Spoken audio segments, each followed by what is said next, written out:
على النبي يا أيها الذين آمنوا صلوا عليه وسلموا تسليما اللهم صل على سيدنا مولانا محمد وعلى آل سيدنا مولانا محمد नाज़रीन हज़रत हक़ सदरे बरी कायनात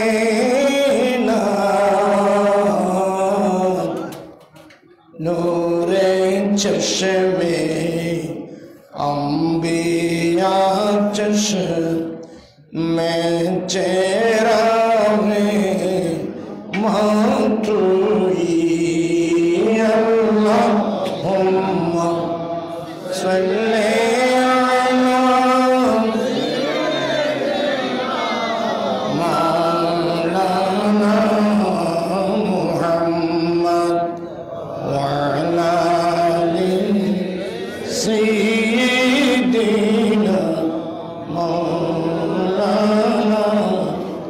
मुहम्मद सलातुन या रसूलल्लाह अलैकुम सलाम या हबीबल्लाह अलैकुम सरे खुदरा फिदा साज़ों वफ़ायते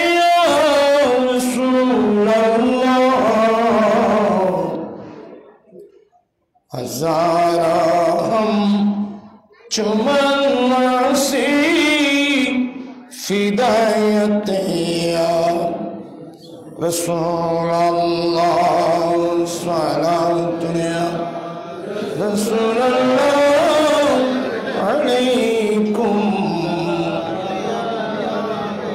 सलाम या हबीब अल्लाह अलैकुम अस्सलाम नूर चश्मे अंबिया अस्सलाम पादशाह औलिया खुज़दिया शाह जिला खुज़दी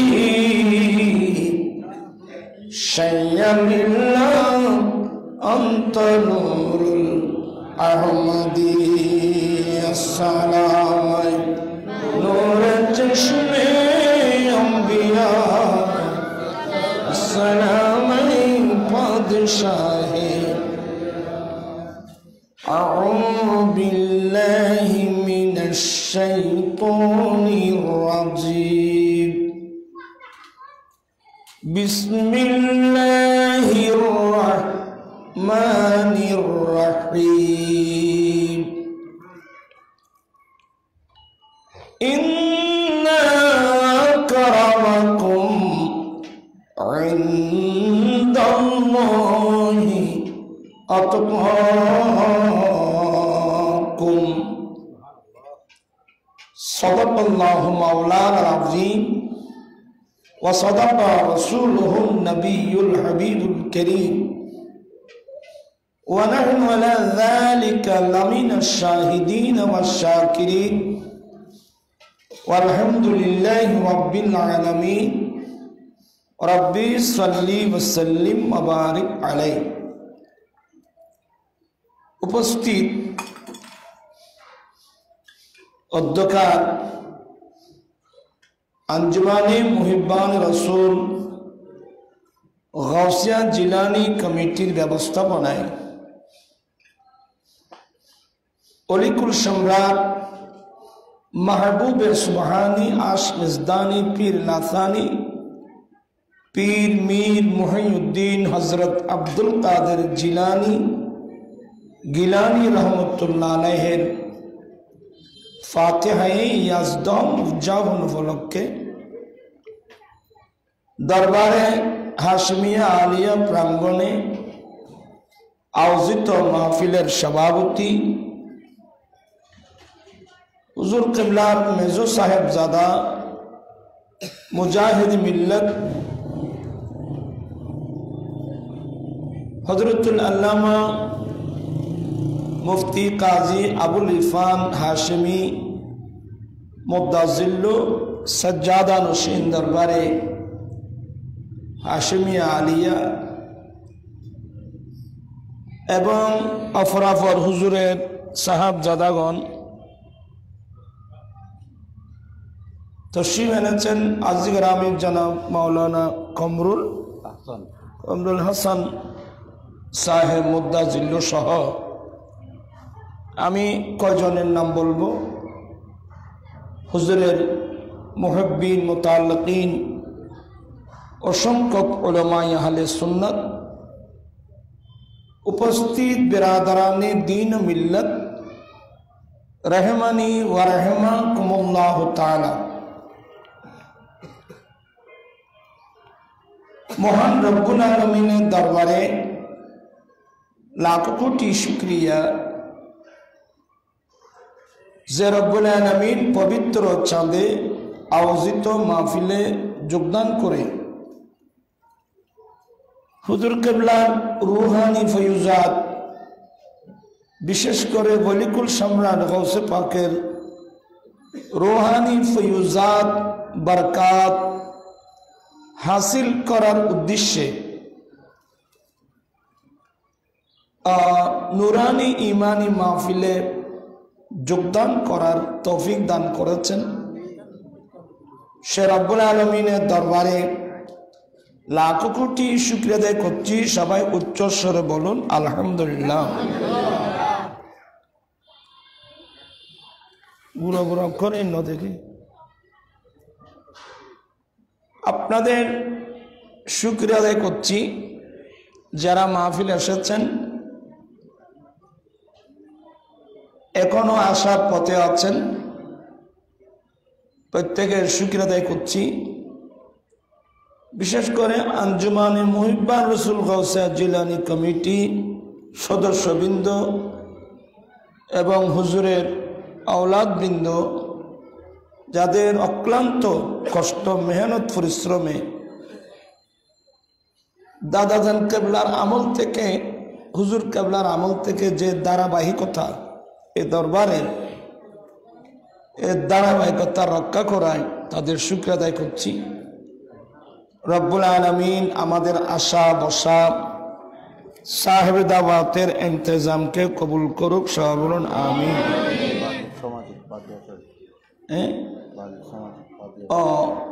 এখানে হুজুর কেবলার 6 মাসিক ফাতিহাও আজকের ফাতিহার সাথে অন্তর্ভুক্ত। আলহামদুলিল্লাহ। আল্লাহ হুজুরের মাকামাতকে আল্লাহ কিয়ামত পর্যন্ত বুলন্দ করুক। এ বিষয়ে বিস্তারিত আলোচনা আপনারা শুনবেন। আমি বেশিক্ষণ তো সময় দিতে পারবো না।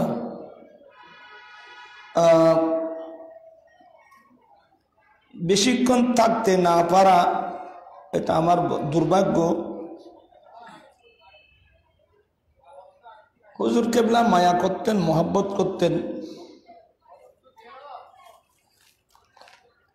এই জন্যে সে মায়া মহব্বতর টানে আসতে হয়, তাও কিছু রুহানি ফয়ুজাত হাসিল করার উদ্দেশ্যে।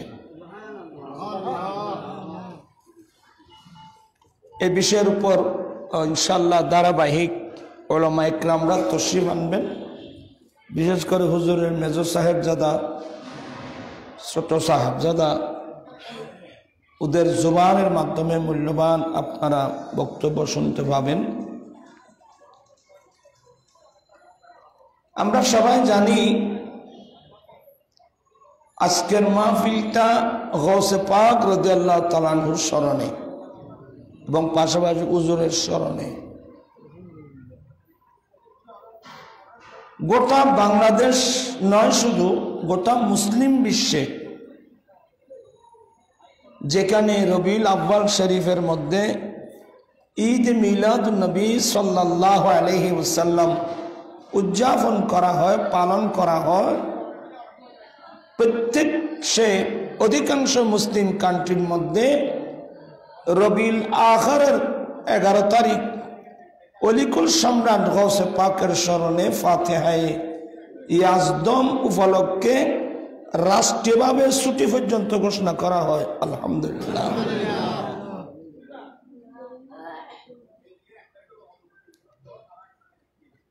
অনেক শত্রু এমন মুসলমানের মধ্যে এমন মুসলমানও আছে যে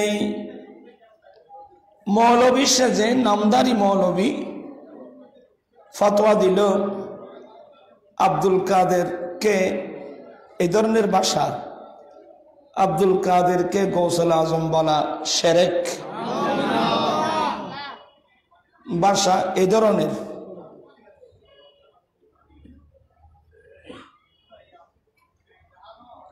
ইলমে তাসাউফ শুধুমাত্র আহলে সুন্নাত ওয়াল জামাতের মতাদর্শী মানুষ, এরা ইলমে তাসাউফকে মানে।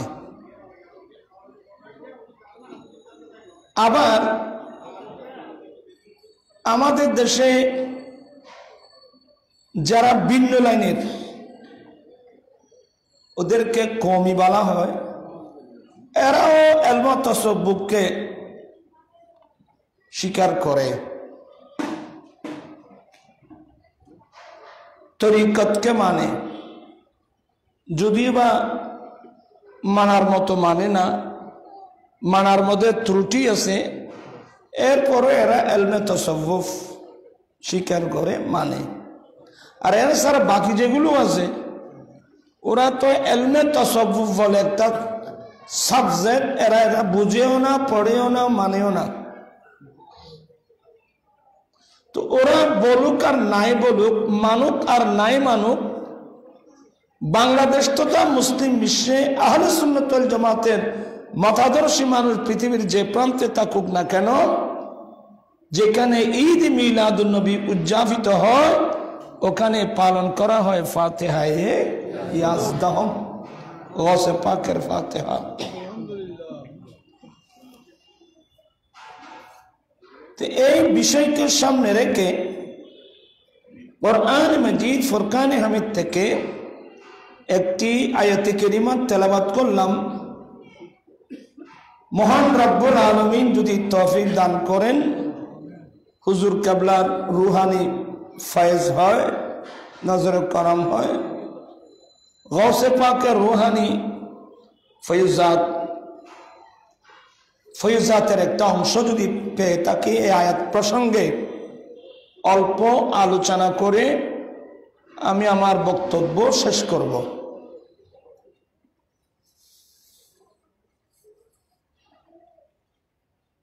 আল্লাহ কোরআন পাকের মধ্যে বলেন, ইন্না আকরামাকুম ইনদাল্লাহি আতকাকুম,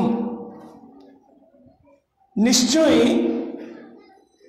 তোমাদের মধ্যে আল্লাহর কাছে তারাই সম্মান মর্যাদার অধিকারী, যাদের অন্তরের মধ্যে সবচেয়ে তাকওয়া বেশি। আলহামদুলিল্লাহ বলবেন না? এই দর্শনটা বুঝে নিতে হবে। আল্লাহ বলেন, নিশ্চয়ই তোমাদের মধ্যে তারাই আল্লাহর কাছে সম্মান মর্যাদার অধিকারী, যাদের অন্তরের মধ্যে সবচেয়ে তাকওয়া বেশি।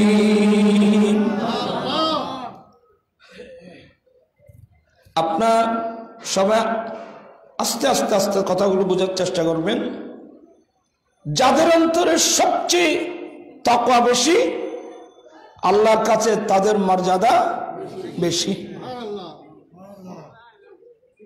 প্রিয় রাসূল সবাই বলুন সাল্লাল্লাহু আলাইহি ওয়াসাল্লাম 10ম হিজরিতে আরাফাতের মাঠে আমার নবী কি বলছিলেন? আল্লাহর নবী বলেন, লা ফাদিলাতাল আরাবি আলাল আজমি ওয়ালাল আজমি আলাল আরাবি ওয়ালাল আহমদ আলাল আসওয়াদ ওয়ালাল আসওয়াদ আলাল আহমার ইল্লা বিতাকওয়াল্লাহি আযজা ওয়া জাল্লা। আল্লাহর নবী বলেন, হে আমার উম্মত, অনারবি মানুষের উপর আরবিদের কোনো মর্যাদা নাই। অনারবিদের উপর আরবিদের কোনো মর্যাদা নাই। আরবিদের উপর অনারবিদের কোনো মর্যাদা নাই। কালো মানুষের উপর সাদা মানুষ, সাদা মানুষের উপর কালো মানুষের কোনো মর্যাদা নাই। সারা পৃথিবীর মুমিন মুসলমান, আরবের হোক, আজমের হোক, আফ্রিকার হোক, এশিয়ার হোক, সারা পৃথিবীর মুমিন মুসলমান এক সমান। তবে একে অপরের উপর প্রাধান্য নেওয়ার একটি মাত্র মাপকাঠি, ওই মাপকাঠির নাম তাকওয়া। ওই মাপকাঠির নাম তাকওয়া। এই সবচেয়ে বড় সম্পদ তাকওয়া। আর আজকের যার আলোচনা, আমার আলা হযরত বলছেন, গৌসে আজম ইমাম মুত্তাকা ফান্নুকা জলওয়ায়ে শানে কুদরত পেলা কো সালাম মুস্তাফা।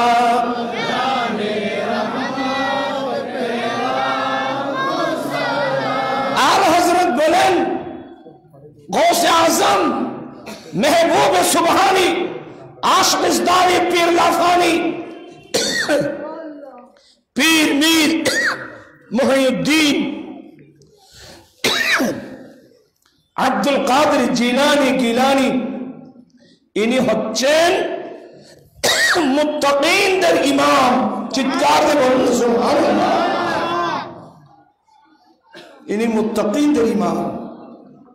তাকওয়া কিসের নাম? গৌসে পাকের জীবনী।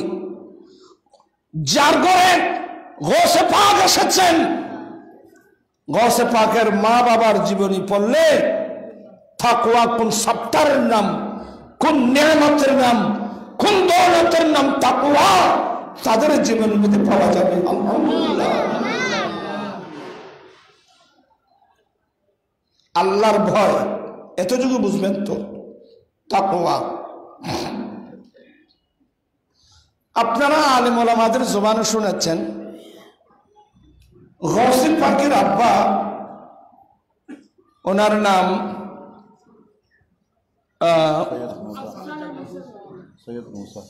সৈয়দ মুসা, কুনিয়ত হলো আবু সালেহ।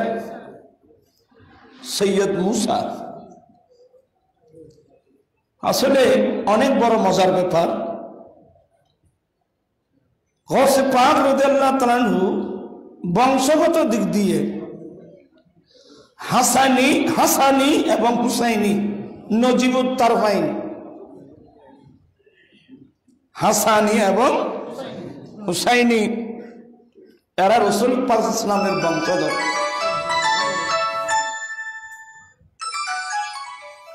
এরা রাসূল পাক সাল্লাল্লাহু আলাইহি ওয়াসাল্লামের বংশধর। এগুলো গৌসে পাক প্রত্যেকটা বিষয়ে কালাম করেছেন।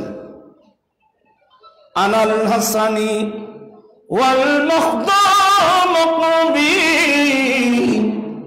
ওয়াকুদামি আলা হুনুকির রিজালি আসসালাম।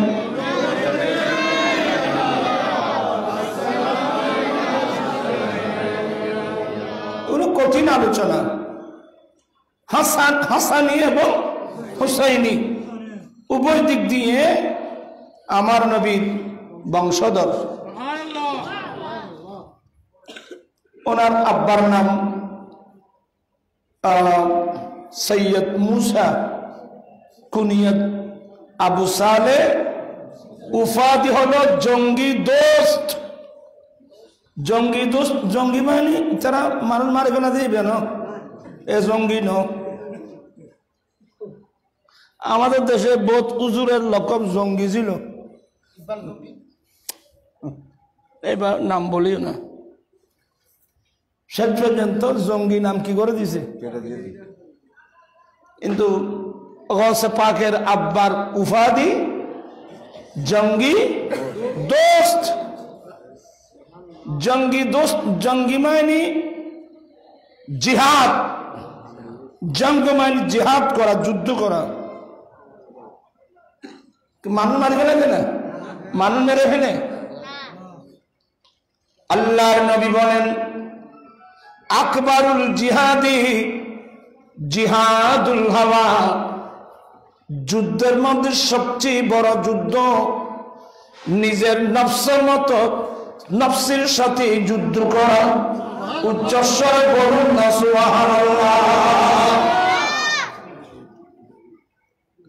গৌসে পাকের আব্বা, আমরা তো আরাম প্রিয়, আমরা আরাম বিশ্রামকে ভালোবাসি, আমরা বিশ্রামকে ভালোবাসি, কিন্তু গৌসে পাকের আব্বা উনি সব সময় আল্লাহর রাস্তায় জিহাদ করাকে ভালোবাসতেন। চিৎকার করে সুবহানাল্লাহ।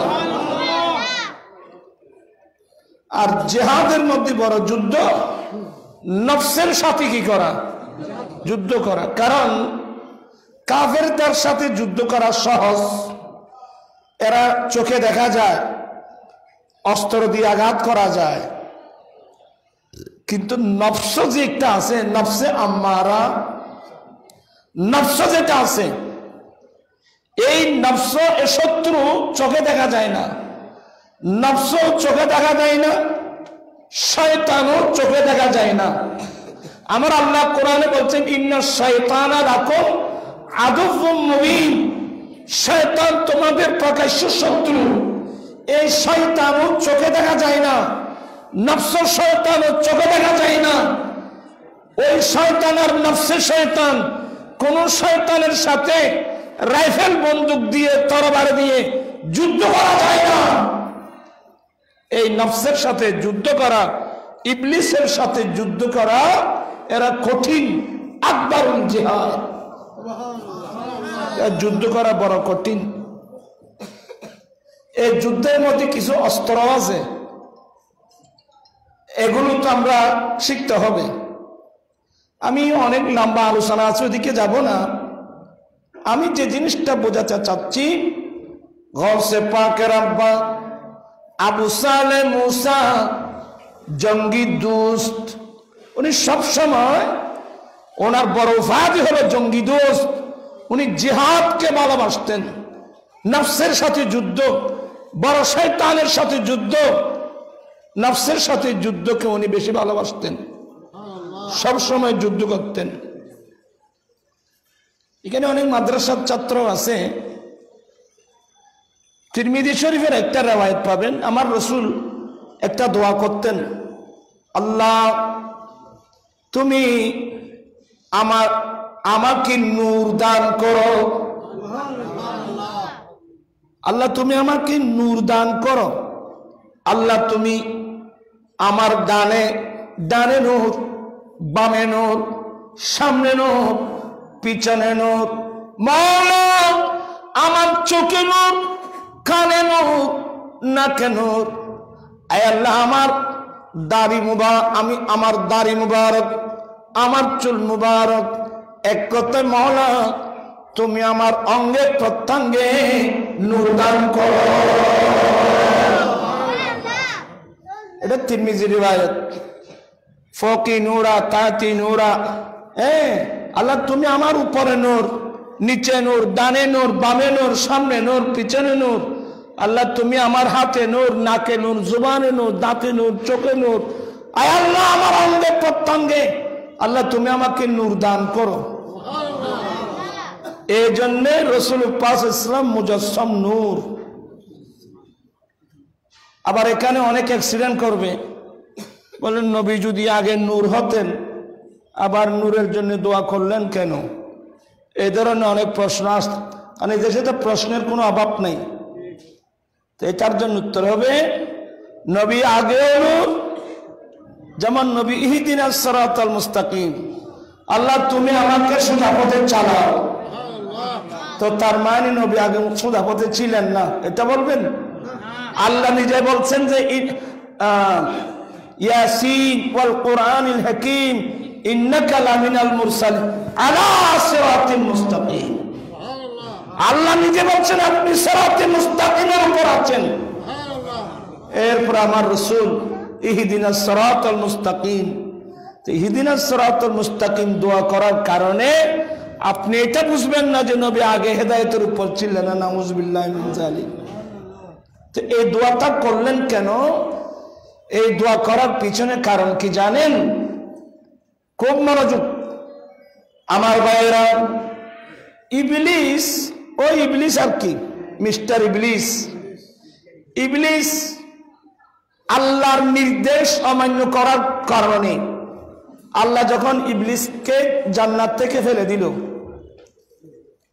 বের করে দিল, যাও বের হও, আল্লাহ একেবারে লাঞ্ছিত করে শয়তানকে কি করে দিল? বের করে দিল। সবাই আমার কথা শুনতেছেন, বুঝতেছেন? তো একদিন ইবলিস বলে আমি আমার এদিকেও শেষ ওদিকে শেষ, আল্লাহ তো আমি তো সব শেষ, আমার সব শেষ হয়ে গেল, আল্লাহ তোমার কাছে আমি ফরিয়াদ করছি, তুমি আমাকে কিয়ামত পর্যন্তের জন্য হায়াত দাও না। ইবলিসের অবস্থা দেখেন। ইবলিস বলে মাওলা তুমি আমাকে কিয়ামত পর্যন্ত সময়ের জন্য আমাকে কি দাও? হায়াত দাও। দেখুন ইবলিস দোয়া পর্যন্ত আল্লাহ রত্ন করে। আল্লাহ বলেন যাও দিলাম, তোকে কিয়ামত পর্যন্ত কি দিলাম? কিয়ামত পর্যন্তের জন্য তোকে হায়াত দিলাম। ইবলিস বলে আল্লাহ তুমি আমাকে হায়াত দিয়েছো? বলে হ্যাঁ একেবারে, তোমাকে আমি কিয়ামত পর্যন্তের জন্য কি দিলাম? তো ইবলিস বলতেছে আল্লাহ আমি এই হায়াতটা তোমার থেকে খুঁজে নিলাম কি জন্যে? তো আল্লাহ জানে না কি জন্যে। বলে আমি যে আদমের কারণে আমার এই দুরবস্থা, এই আদম সন্তানকে আমি ডানে বামে সামনে পিছনে চতুর্দিক থেকে আমি হামলা করব সিরাতে মুস্তাকিম থেকে সরিয়ে নেওয়ার জন্য। নাউযুবিল্লাহ, সুবহানাল্লাহ। তুই ভাই তোয়া শুনতে বুড়ো হয়ে যাবে।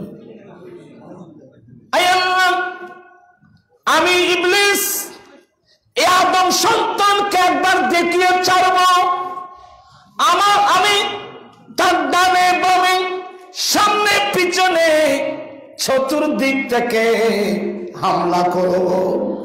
আমি চতুর্দিক থেকে হামলা করব, এই আদম সন্তানকে সিরাতে মুস্তাকিম থেকে ভিন্ন পথে গোমরা করার জন্য, নিয়ে যাওয়ার জন্য আমি চতুর্দিক থেকে হামলা করব।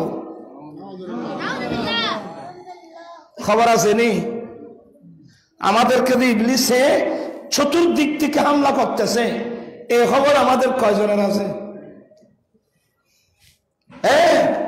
আমার রাসূল দোয়া করলেন আল্লাহ তুমি আমার ডানে নূর, বামে নূর, সামনে নূর, পিছনে নূর, অঙ্গে প্রত্যঙ্গে নূর।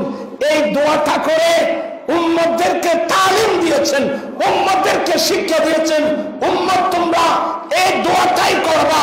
আল্লাহ তুমি আমার সামনে নূর, পিছনে নূর, ডানে নূর, বামে নূর, হাতে, মুখে, চোখে, কানে, নাকে, অঙ্গে প্রত্যঙ্গে নূর দান করো।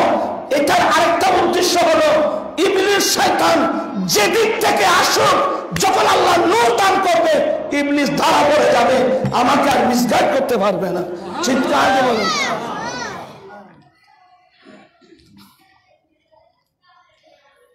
ফুলখান বসছি না আজও তুই দতার কাঁধ খড়ে গিয়ে বলি আলোচনাটা খুব এটা গুরুত্বপূর্ণ। দরবারের সাথে পীরের হাতে হাত দেওয়া, আল্লাহর ওলিদের সাথে সম্পর্ক স্থাপন করা, এগুলো যদি না হয় তাহলে আপনি আমাকে আপনাকে ইবলিস যে কোনো মুহূর্তের মধ্যে আমাদেরকে মিসগাইড করবে। বিশেষ করে গৌসে পাক রাদিয়াল্লাহু তাআলা আনহুর সাথে যদি সম্পর্ক হয়ে যায়,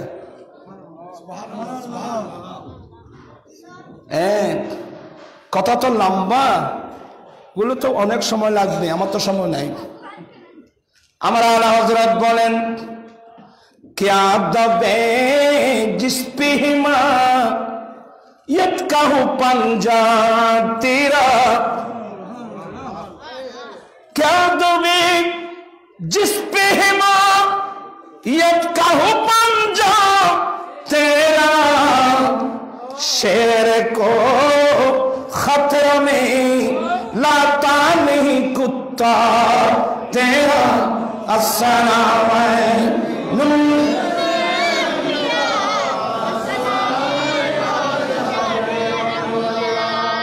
क्या दबे जिस पे हिमायत का हो पंजा तेरा, क्या दबे जिस पे हिमायत का हो पंजा तेरा, हर शेर को खतर में लाता नहीं कुत्ता तेरा, अस्सलाम नूर चश्मे अंबिया।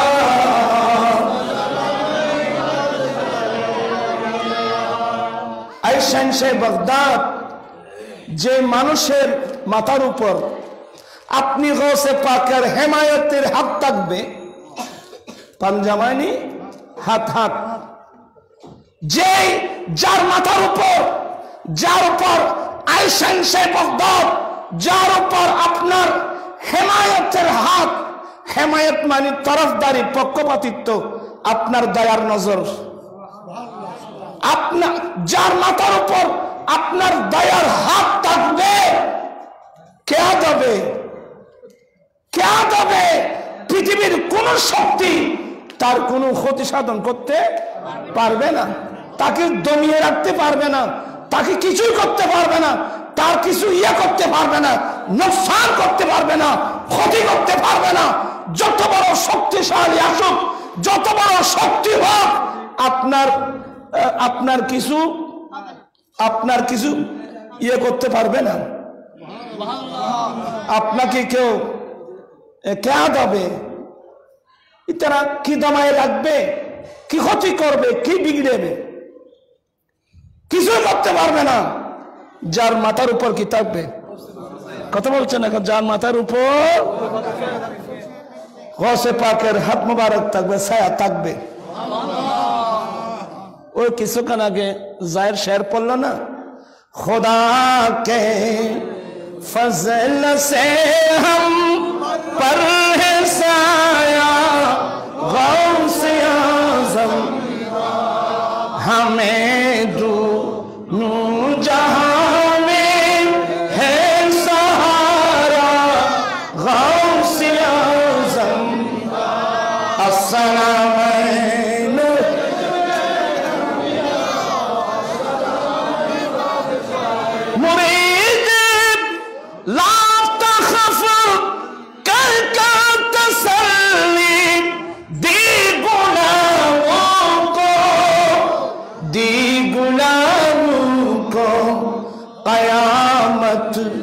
तक रहे बे खौफे बंदा गौसिया। ए शेर तर्जुमा करते आला हजरत, क्या दबे जिस पे हिमायत का हो पंजा तेरा, क्या दबे जिस पे हिमायत का हो पंजा तेरा, शेर को खतर में लाता नहीं कुत्ता तेरा आए बसे पाक আপনার দরবারের কুকুর আপনার দরবারের কুকুর পর্যন্ত বনের বাঘকে পর্যন্ত পরোয়া করে না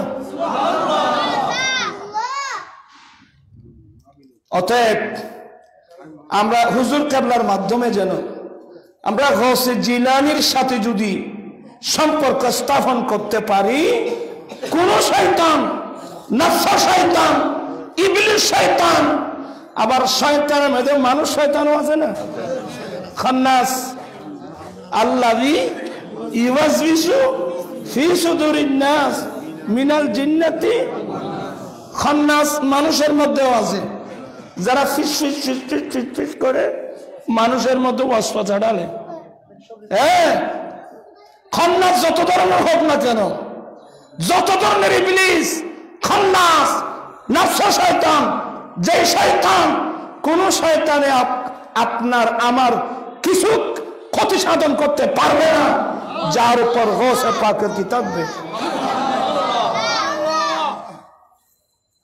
এগুলো তরিকতের মেন উদ্দেশ্য এই মাকামাত এগুলো আমাদেরকে তাই করতে হবে এগুলোর জন্য মেন লাগবে এটার নাম তাকওয়া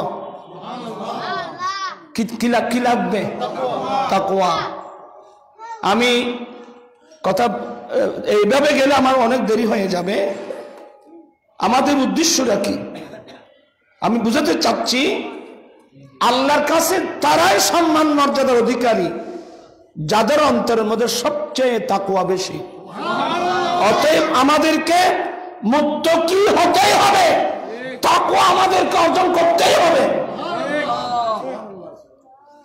একটা জিনিস আপনারা আলেমদের জবানে আজীবন শুনে আসছেন খুব গুরুত্বপূর্ণ মুসা জঙ্গি দোস্ত গৌসে পাকের আব্বার উপাধি জঙ্গি দোস্ত উনি নদী থেকে উজু বানাচ্ছিলেন নদী থেকে কি বানাচ্ছিলেন উজু উজু ওই পানি দিয়ে আস্তে আস্তে একটা আপেল এই জাতীয় একটা ফল পানি দিয়ে বেশে বেশে যাচ্ছে ওয়াজ বেশি করতে হয় না একটা ওয়াজে যথেষ্ট তাকওয়া কিসের নাম একটা ফল বেশে যাচ্ছে উনি হাত দিয়ে টেনে ওই ফলটা খেয়ে নিলেন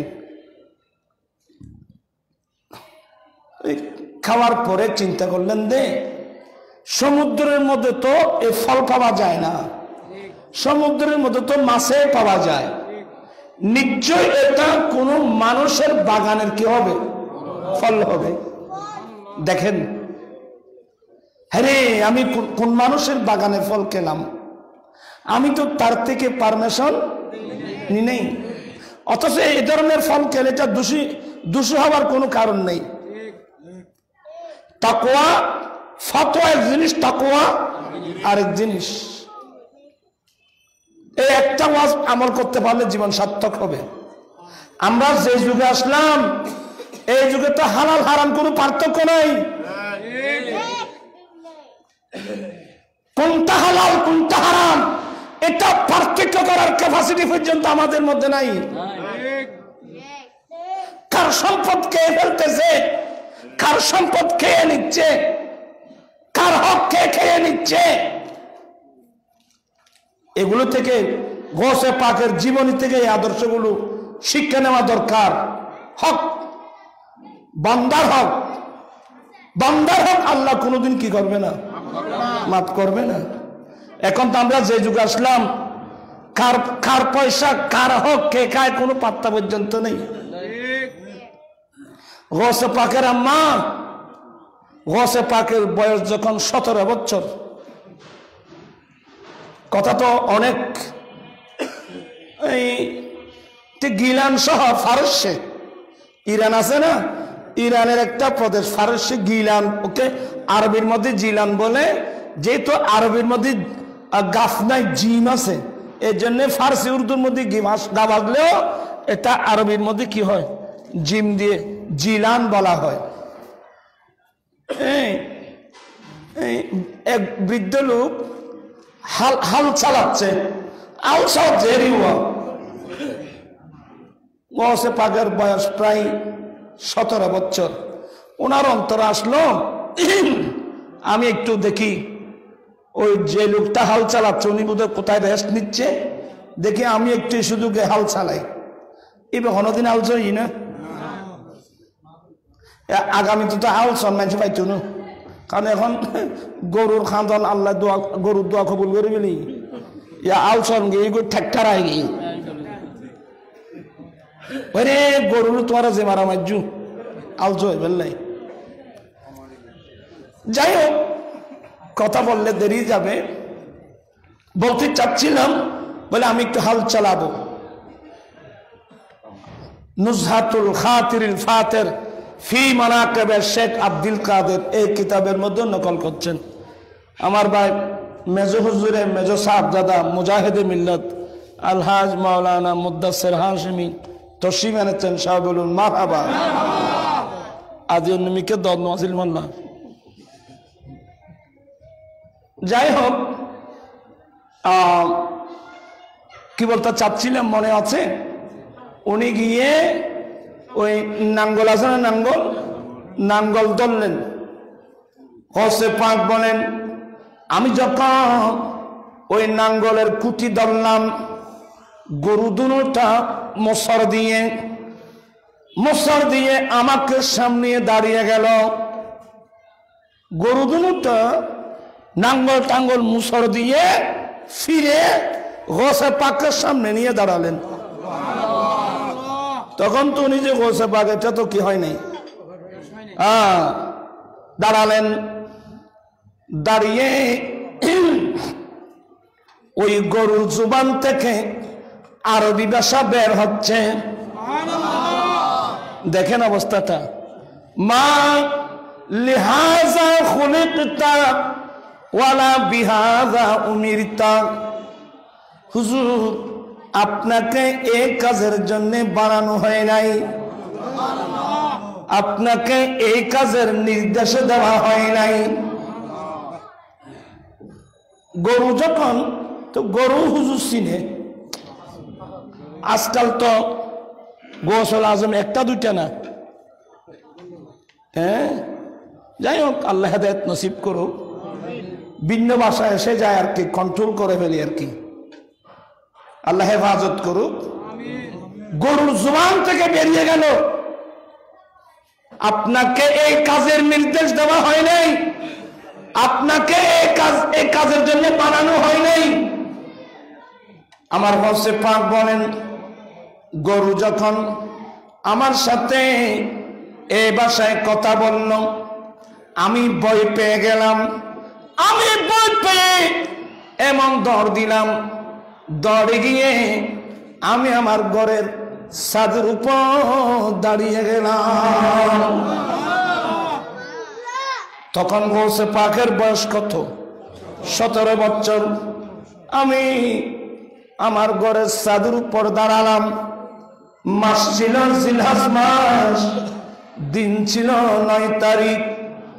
আমি আব্দুল কাদের জিলানী, আমি যখন ঘরের ছাদের উপর দাঁড়ালাম, গিলান শহরের ঘরের ছাদের উপর দাঁড়ালাম, ওখান থেকে আমি ডাইরেক্ট মক্কায়ে মুআজ্জামার আরাফাতের মাঠ দেখতেছি।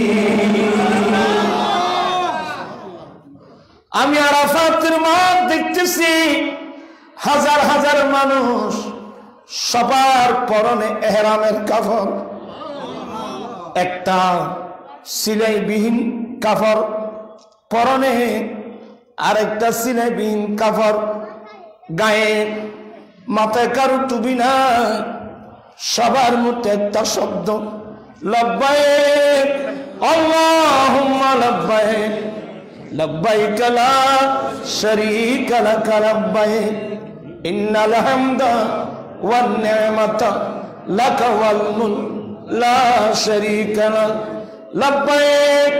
আল্লাহ, গোলাম তোমার দরওয়াজায় উপস্থিত। আমার ভাইয়েরা, যেদিন হেরামের কাপড় পরে মক্কায়ে মুআজ্জামা রওনা হবেন, তখনই বুঝে আসবে কিসের গাড়ি কিসের বাড়ি, কিসের বাড়ি কিসের গাড়ি, কিসের ফ্যাক্টরি কিসের দুনিয়াদারি। আমরা সবাইকে এহরাম বুঝেন? আল্লাহ মৃত্যুর পরে সবাই মিলে এ ধরনের কাপড় পরাবেন। পরাবার আগে আমি নিজে নিজে মওতের কাফন পরে নিলাম। এই দৃশ্যটা যখন আপনার নজরে পড়বে, আপনার জামাতে আসবে যে দুনিয়াদারির তালে পড়ে আমরা আজকে আল্লাহর নাফরমানি করতেছি, চুরি ডাকাতি হাইজ্যাক সন্ত্রাসী মারপিট জাগা দখল এই দখল যতগুলো আল্লাহর নাফরমানির মধ্যে লিপ্ত আছি, ওই মতের কথা স্মরণ না থাকার কারণে। ঠিক কিনা বাবা? আমার হোসে পাক যখন এই দৃশ্য দেখলেন সবার মুখে একটাই শব্দ, লাব্বাইক আল্লাহুম্মা লাব্বাইক লাব্বাইক লা শারীকা লাক লাব্বাইক ইন্নাল হামদা ওয়ান নি'মাতা লাক ওয়াল মুলক। আমার হোসে পাক এই দৃশ্য দেখে মুহূর্তের মধ্যে ঘরের ছাদ থেকে নেমে আসলেন। ঘরের ছাদ থেকে নেমে এসে মায়ের কদমে গেলেন। আমরা তো মায়ের সামনে কিভাবে দাঁড়াবো, মায়ের সাথে কিভাবে কথা বলবো, বাবার সাথে কিভাবে দাঁড়াবো, বাবার সাথে কোন দরজে কথা বলবো, এগুলো তো আমরা শিখি নাই। আমার হোসে পাক মায়ের সামনে দাঁড়ালেন, একেবারে অত্যন্ত বিনয়ী একজন আসামির মতো নম্রতম্র হয়ে, একেবারে নম্রতর্ম হয়ে মায়ের সামনে দাঁড়ালেন, দুই চোখ নিচের দিকে। আম্মা, আমি আমার এই ঘটনা না, আমি হাল ছাড়াতে চেয়েছিলাম, নাঙ্গলের কুটি দ্বারার সাথে গরু দুটা মুসর দিয়ে আমার সাথে সামনে ফিরে বলেন, হুজুর আপনাকে এই কাজের নির্দেশ দেওয়া হয় নাই, এই কাজের জন্য বানানো হয় নাই। আমি বয়ে দৌড় দিলাম, দৌড়ে ঘরের ছাদের উপর উঠলাম। আমি তো ঘরের ছাদের থেকে ডাইরেক্ট মক্কায়ে মুআজ্জামা ঐতিহাসিক ময়দান আরাফাতের মাঠ দেখলাম, সবাই আল্লাহর দরবারে কাঁদতেছে। আম্মা তখন গৌসে পাকের আম্মার বয়স প্রায় ৭৭ বছরের বুড়ি। আম্মা, আমার অন্তর চাচ্ছে আমি বুজুর্গ আল্লাহর আরেফিন, যারা আল্লাহকে চিনে, যারা আল্লাহকে চিনে, আল্লাহকে চিনে, আরেফিন যারা আল্লাহ, আম্মা যারা আল্লাহকে চিনে, আমি এই সমস্ত মানুষের সোহবতে যাব, শরীয়তের এলম, তরিকতের এলম, হাকিকত মারফতের এলম অর্জন করব। বিশেষ করে আমি আল্লাহর আরেফ যারা, যারা আল্লাহকে চিনে, এমন বান্দাদের সোহবতে যাব। আমি শরীয়ত তরিকতের এলম অর্জন করার আমি বাগদাদ যাব। আম্মা, আপনি আমাকে পারমিশন দেন। সুবহানাল্লাহ। মায়ের পারমিশন নিচ্ছে। বর্তমান যুগে আমরা কজন আছি মায়ের পারমিশন নিচ্ছি? এগুলো জানি, এগুলো শিখছি। মায়ের পারমিশন আম্মা বলেন, আর না হলে হতো তুই আর বয়স্ক হয়ে গই তোর ইকোনমি কেন লড়িস, মূল্য এখানে মিলিটারিতে তারপর যাই। ওই মা জানেন আল্লাহর আরেফিনদের সাথে সাক্ষাতে যাবে, এলমে দ্বীন অর্জন করার জন্য যাবে। বাবা তুমি গোসল করে আসো। আসলেন।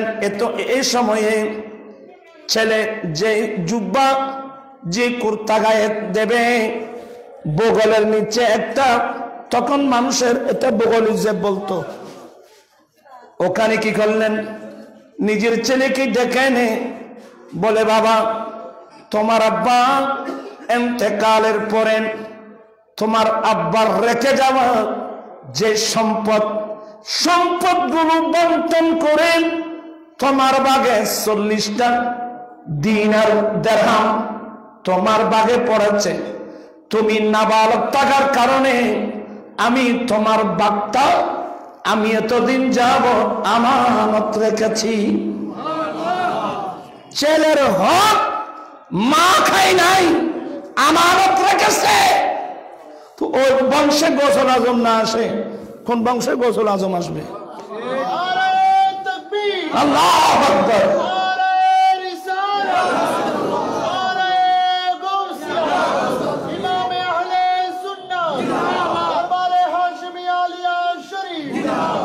তোমার হক এতদিন আমি আমানত রেখেছি। আব্দুল কাদের তুমি জ্ঞান থেকে বাগদাদ চলে যাবে দ্বীনের জ্ঞান ধর্মের জ্ঞান অর্জন করার জন্য। বাবা তোমার হকগুলো তুমি নিয়ে যাও,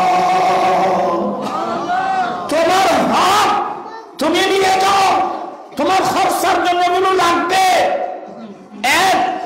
দ্বিতীয় নম্বর, বাবা আরেকটা নসিহত করতেছি, তুমি যেখানে যাও যত বড় বিপদের সম্মুখীন হও না কেন বাবা কোনদিন মিথ্যা কথা বলবা না। দেখেন নসিহত যার কারণে গৌসে পাকের জীবনে একটি মাত্র মিথ্যা কথাও একটি মিথ্যা গৌসে পাকের জীবনে কোনদিন কি বলেন নাই। ইয়া তো আর রাত্র দিন মোবাইল গুলো ওরে মিশা কথা কাহাকে বলে কয় প্রকার কি কি উদাহরণ সব বুঝে দাও। আরে মিথ্যা রে মিথ্যা মিথ্যা মিথ্যা গীবত চুগলি ফাহিশা ফুসকালাম তোরা হমিকে সাথে লাগি ওদের যারা হইকে সাথ ওইকে কি চাইয়ে দেবো সাথ ওরা দিত না বড় দিত না। আমার দিকে তাকান, আমি কি বুঝাতে চাচ্ছিলাম? এটার নাম তাকওয়া। কি বললাম?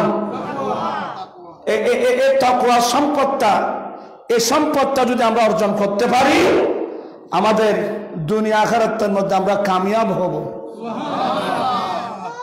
আমরা শুধু গৌসে পাকের কারামত শুনবো এগুলো না, শুধু শুনতে হবে শুনবো, কিন্তু তাকওয়া কিসের নাম? কিভাবে উনি গৌসুল আজম হলেন? কোন বাবার বংশ দিয়ে আসলেন? কোন মায়ের গর্ভ দিয়ে আসলেন? তাদের আচরণ কেমন ছিল? তাদের স্বভাব চরিত্র কেমন ছিল? এগুলো বর্তমান যুগে বর্ণনা করা একেবারে অপরিহার্য। কি বলতে চেয়েছিলাম? গৌসে পাকের আব্বা ও মা তো নিজের ছেলের হক খেয়েছে, কথা বলছে না কেন? দিয়ে দিলেন, হক দিয়ে বাবা তোমার হক আমি আমানত রেখেছিলাম। এখন খনিকে যদি 1000 করতে আমার রাখতো তো ইতে ফয়েল খাই গাছ মাকুল করে ফেলিবি, খাই তো মারা ফেলিবি, গাছ মাকুলি বেড়ে ট্রাস্ট ট্রাস্ট ইবে কি ঠাস করে ফেলিব করলে তোমার। আল্লাহর কাছে ফানা চাই, তাকওয়া, মেহরবানি করে তাকওয়া। ইমাম আহলে সুন্নাতের জীবনে কোনোদিন আমি আল্লাহু আকবার এক মানুষ দিলাম এগুলো রে, এক জাত দিলাম এগুলো রে, কোনোদিন তিনজন ব্যাংকে কোনোদিন যায় নাই। সোনালী, রূপালী, ফুবালী, জনতা এর মধ্যে এখন হব আছে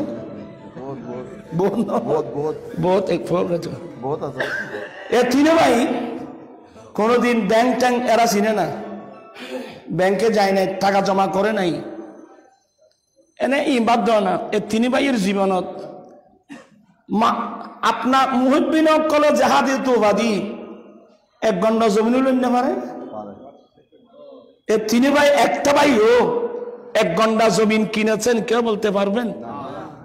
এ কিনে যে আই উজর বদর করি করি এই জায়গায় দরবার বহুত উজর বদর গড়ি গড়ি জায়গা ইন কিনে মিলাদুন নবীর মাটি ইন কিনে জি আর বহুত কষ্টই কেন করতে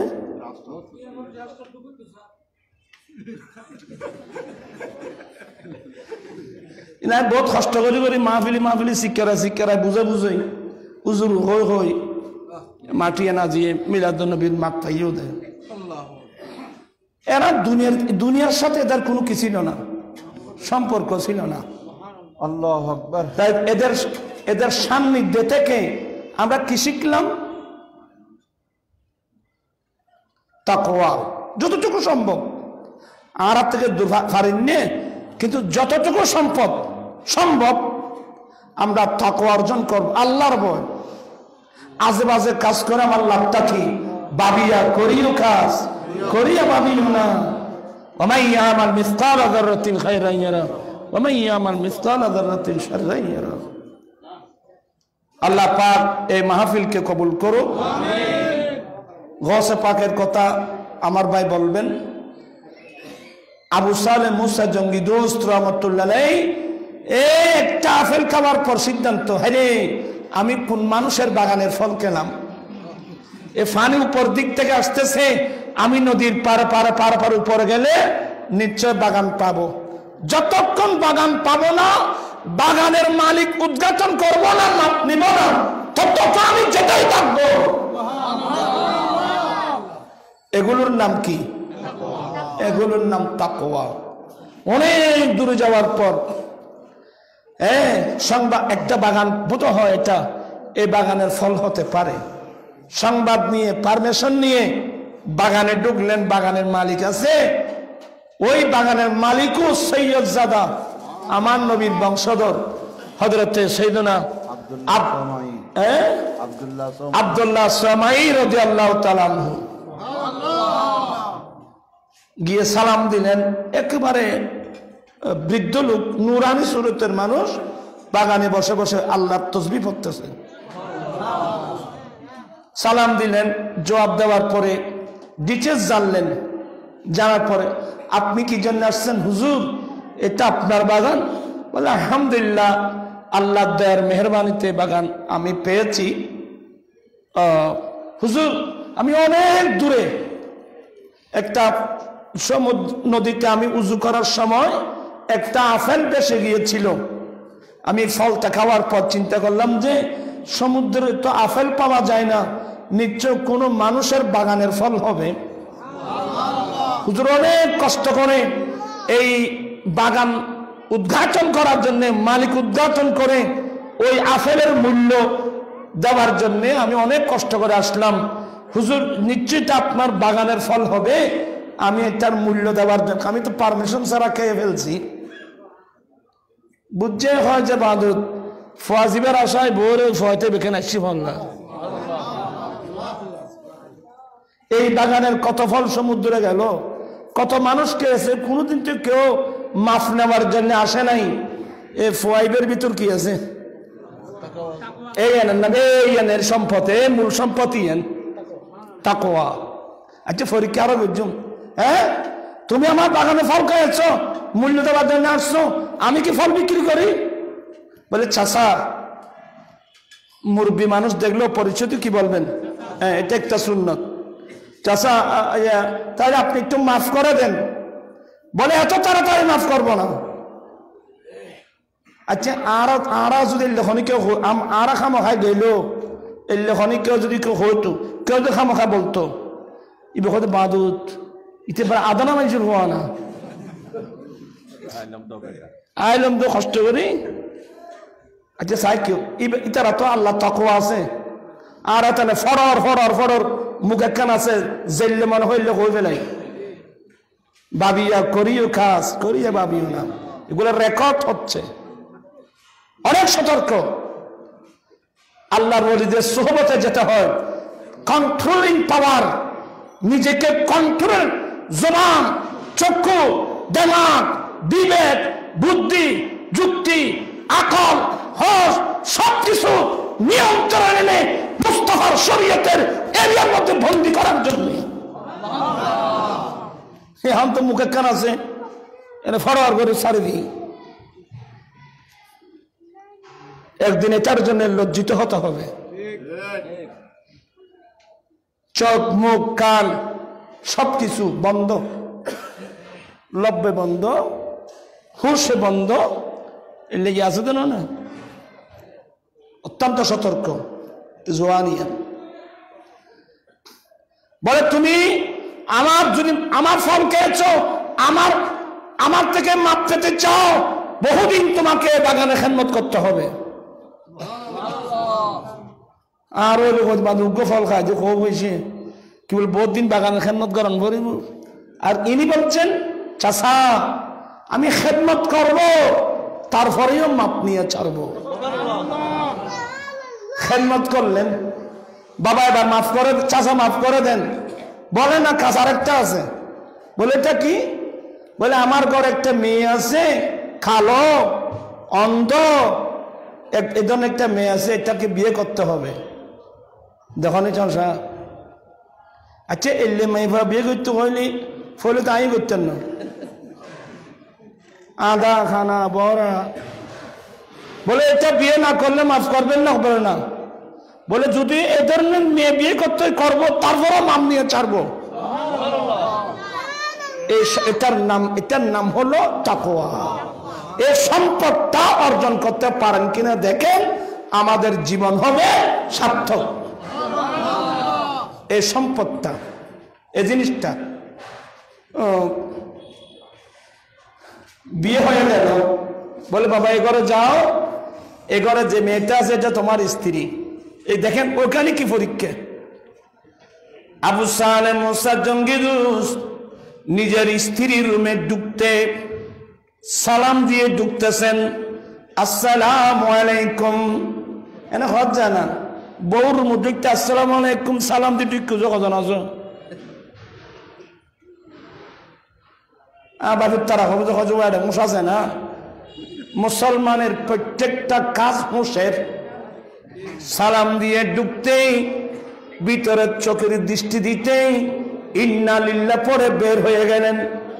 থরথর করে কাঁপছেন, হায় আল্লাহ আমি এই চোখে কেন বেগানা মেয়ে দেখলাম, এই চোখে কেন বেগানা মেয়ে দেখলাম। আমার শাশুড় বলছিলেন ওনার মেয়ে কালো, কিন্তু যেই মেয়ে দেখলাম এটা রূপসী, এটা তো আমার ওয়াইফ না, আমি কেন বেগানা মেয়ে দেখলাম। বের হয়ে গেলেন। আব্দুল্লাহ সময় দূর থেকে তামাশা দেখতেছেন, দৌড়ে আসলেন, এটা খাটতেছেন। বাবা কি হলো? হুজুর কোন মেয়ের ঘর আপনি আমাকে পাঠালেন? আপনি তো বলছেন আপনার মেয়ে কালো, যে মেয়ের ঘরে গেলাম এটা একটা রূপসী মেয়ে, এটা আমার ওয়াইফ না, আমি কেন বেগানা মেয়ের চোখে দেখলাম। যখন কাঁদতেছিলেন আব্দুল্লাহ সময় জড়াই ধরে বলে, বাবা এতদিন তুমি আমার কাছে মাপ চেয়েছো, এখন আমি আব্দুল্লাহ সময় তোমার কাছে মাপ চাচ্ছি। আমরা রসুল পাকের বংশধর, আমার মেয়ে কালো না, আমার অপূর্ব সুন্দরী কালো। বলছিলাম যে কোন বেগানা পুরুষ আমার মেয়েকে বালেগা হওয়ার পর থেকে কোন বেগানা পুরুষ আমার মেয়েকে দেখে নাই, আমার মেয়েও চোখ উঠাই কোন বেগানা পুরুষকে।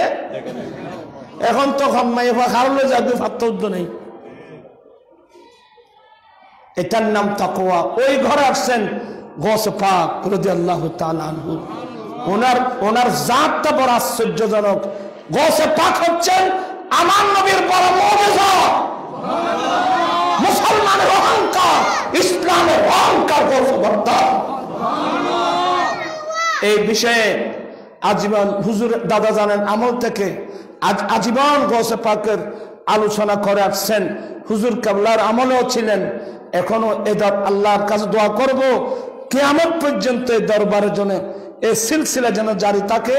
আমরা ওয়াজ শুনবো এবং আমল করব, নিজেকে গঠন করার চেষ্টা করব। সবাই বসুন। আসলে মানুষ অনেক দেরি হয়ে গেল। আল্লাহ পাক এই মাহফিলকে কবুল করুন, আমিন। ওয়া আখিরু দাওয়ানা। আপনারা এই হুজুরদের যে সাহেব